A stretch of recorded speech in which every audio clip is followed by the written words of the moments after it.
Welcome to the follow-up to my review of A Canterlot Wedding. The Season 2 finale was a big episode, and as such, there was just too much stuff to talk about in the main review while keeping it all under the time limit. Now, this isn't really a continuation of the review so much as it's just filling in a few details that I had to leave out. So, let's get started, and this is in no particular order. First, let's talk about Luna. Now, even though Luna's appearance in the episode feels sadly tacked on, we do learn some interesting things about her. And when she shows up, she passes through a small opening in the force field, indicating that she doesn't usually stay in Canterlot. Now that raises the question of where does she go, but wherever it is, it's apparently far enough away that she's completely oblivious to anything that happens here during the day. I'm also curious why she needed to make an opening here. The force field is only designed to repel things that are evil or threatening, but normal ponies and objects can still pass through it. What are you hiding, Luna? What are you hiding? Next, I'd like to address the issue of Cadance versus Chrysalis. Now, since the episode aired, I've noticed a lot more fanfare has been made for Chrysalis, and that's fine if you like that character, but it seems that most people who like Chrysalis have the opinion that she is more developed as a character than Cadance. Rather, I would argue that they're both equally developed, they just happen to be polar opposites of each other. They both have huge parts of their backstories missing. With Chrysalis, there's the question of where do the changelings come from and how do they operate, and with Cadance, there's the issue of her being an alicorn like Celestia and Luna, yet she doesn't seem to share their immortality. Also, why would a princess spend her free time babysitting a commoner, unless there's something else going on with Twilight's family that hasn't been revealed yet? Overall, Cadance is all about spreading love and making everyone happy. And while we're on the subject, yeah, I have to admit that at the very least, she seems responsible enough to only use her love spell on actual couples. Meanwhile, Chrysalis feeds on love and enjoys being evil and making everyone miserable just for the sake of it. That doesn't make her more developed. It just makes her kind of a bitch. In fact, we end up learning about these characters at the same time by watching how Chrysalis behaves when she takes Cadance's place. And just in my personal opinion,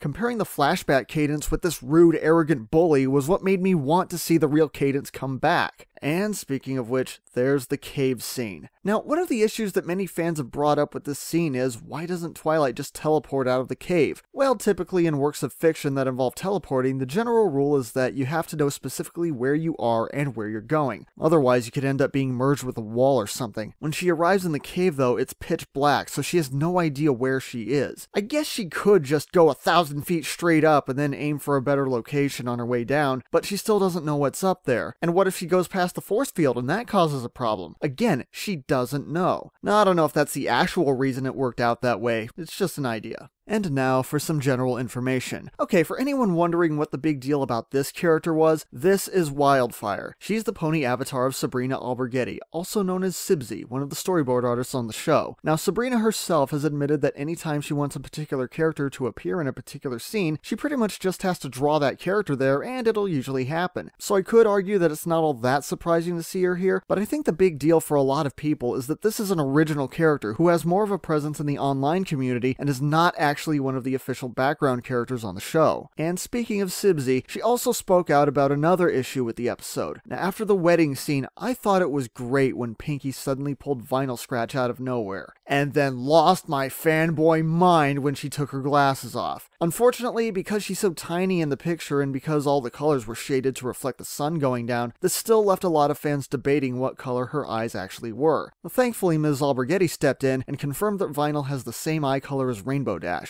And yeah, it's a bit of a shame that they didn't make her eyes red as they're commonly depicted in fan art, but I don't really have a problem with it. It's close enough, she still looks awesome, and it was a great moment in the episode. Also, during the song at the end, I thought it was really nice to see Soren again. Now, Soren was officially introduced in the Season 1 finale, which, as I've said in my previous videos, was written by Amy Keating Rogers, and the character was named after her son. Now, I always thought the character was pretty cool, albeit a bit of a messy eater, and it's just really good to see him again. Dressed nice, dancing with Rainbow Dash, and showing off what appears to be his rank. And by the way, assuming that this is equivalent to a real-life military rank, and assuming that Wikipedia didn't lie to me, this would most likely make him a commander in the Navy, which makes sense because the Navy is also responsible for training the Wonderbolt's real-life counterparts, the Blue Angels. Oh, and for all the people complaining about this scene because Rainbow Dash and Soren shouldn't be together, sometimes a dance is just a dance. And besides, there's far more compelling evidence elsewhere. So yeah, this scene again. Like I already said, I was blown away by this. And just so we're clear, I don't actually ship Flutterdash. I just make jokes and poke a bit of fun whenever the opportunity comes up. And Boy, have there been a lot of opportunities this season. But apparently there was a reason for that, because now this happened. And for those who don't know what I'm talking about, there's a moment near the end of the big fight between the main six and the changelings where Rainbow Dash rescues Fluttershy and then kisses her on the nose. And it really is a blink and you'll miss it kind of moment. I actually had to watch it several times just to make sure that it really was what I thought it was. And I know some of you are sitting there thinking, oh, but it's not what you think. It was just a friendly, reassuring kiss between friends.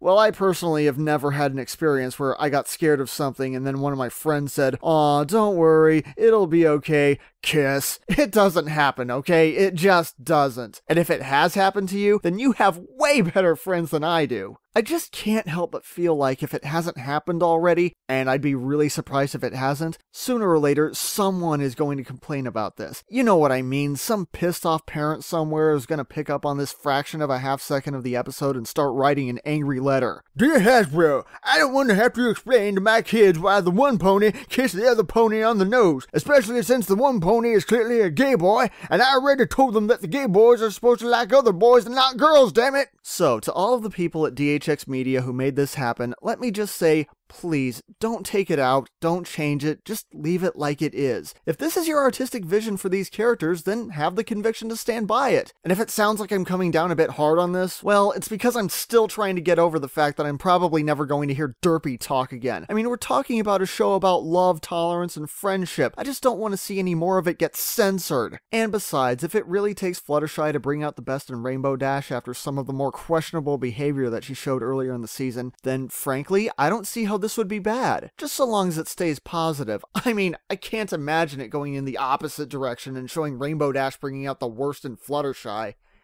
Oh, come on, really?